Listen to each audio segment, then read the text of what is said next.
So, Luca, we've gone through a bit more of the cigar, and we're going just past the halfway point. What are your thoughts at the moment, mate? I noticed it was, whilst the flavours that died down, I'm going to mention, were subtle, it was pretty noticeable around the halfway point. That pepperiness, it's still here, but it's died down as opposed to from before. That and there's a bit more like of a toasted tobacco flavour in there. It's not overpowering. It's nice. It blends in. It goes in well with the slight taste of that pepper, and there's still that touch, very slight touch of that cream as well. Yeah. So, and also I'd like to mention I took before, I think, a double puff just to get it going a bit more, and I just wanted to feel around the cherry, and it was still very cool. So they're quite well constructed and not burning too hot either. Yeah. So I think that's right. We were talking about the fact that at Havanathon, the blind tasting, as we said before, there were only 4 people that guessed that it was a Hoyo de Monterrey Epicure #1, and we had a chance to look up how many current production, regular production Corona Gordas there are, and I said there was less than 10. It was actually 7. The Siglo 4, the Magnum 46, the Epicure #1, the Juan Lopez Selection #1, the Punch Punch, and the next 2 are ones that we see that often, the Romeo Juliet Exhibition #3, and now it's become fable, the San Luis Rey Serie that hasn't been seen for a little while. So 7. And so basically, yeah, so reiterating what you're saying, this Epicure #1, I as I said at the beginning of the start that we when we looked at the cigar, I look for woodiness when I look at the Hoyo de Monterrey range, a little bit of cocoa, and this Epicure one didn't have that. It had that, especially by the midpoint. It had that beautiful quality toasted tobacco and mixed with a white pepper. And I've been retrohaling as I've been going along. Unlike the first 2 videos, the Monte Cristo Petito Mundo and the Juan Lopez Selection #1, which were quite strong cigars. I wasn't inclined to retrohale these, but this has been quite nice on the retrohale. What do you think? What did you pick up on the retrohale, Luca? Yeah, it's just going great. It's just nice, smooth, great plumes of smoke, as you can see. Yeah. It's just really nice, and that pepper's there, but the tingles just died down, but it's still there, it's still present. Yeah, I think when I think of white pepper in a cigar, I tend to think of some Upmanns, to be honest with you, like a connoisseur #1. So it's quite interesting to get that in the Epicure #1. Look, I've got to say, I haven't had a great deal of Epicure #1s, unlike Dimmers.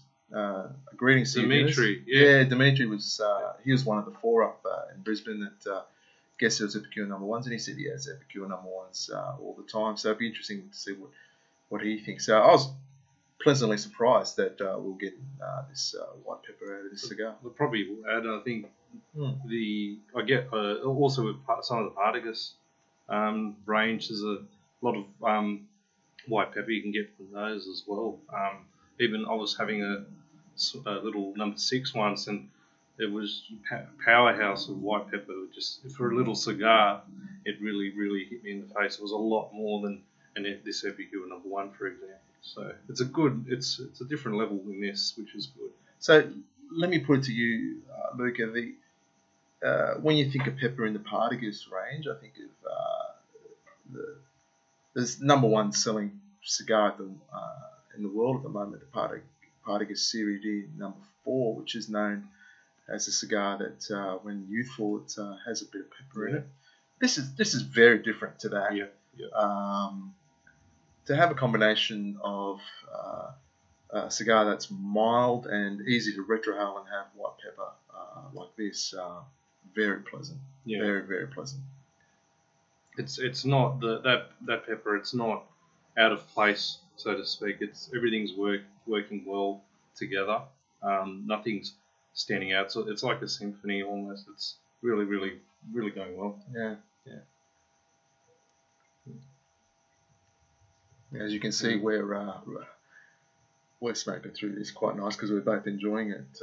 What have we got there to complement it today, my friend? We got, well, this is yours, John, so you could probably tell us more about it.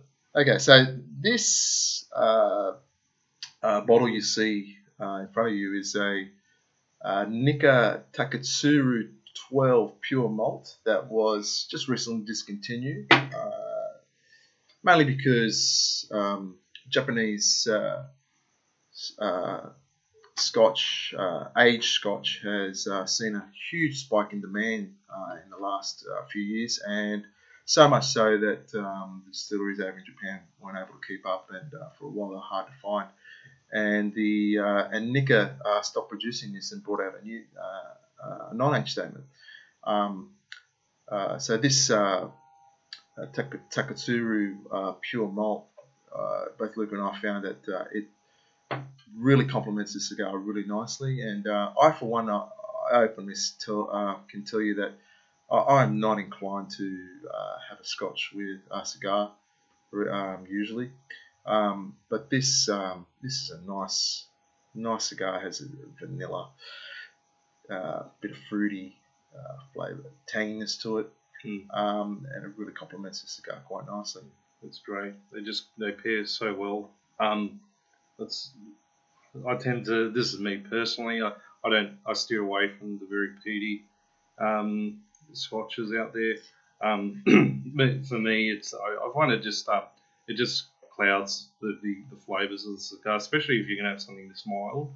Probably if you want to have a very peaty Scotch with a very full-bodied cigar, that would definitely work.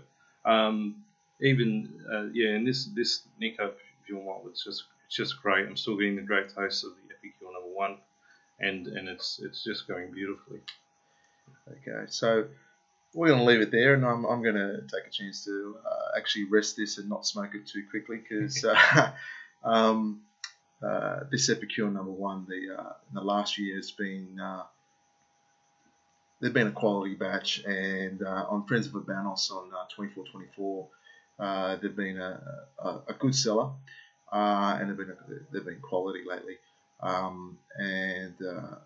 could see why that's the case. So we're going to leave it there, and we're going to come back to you with the next cigar in the series, the Romeo and Julieta Churchill. We're going to have a look at that one next. Until then, happy smoking. Thanks for watching, guys.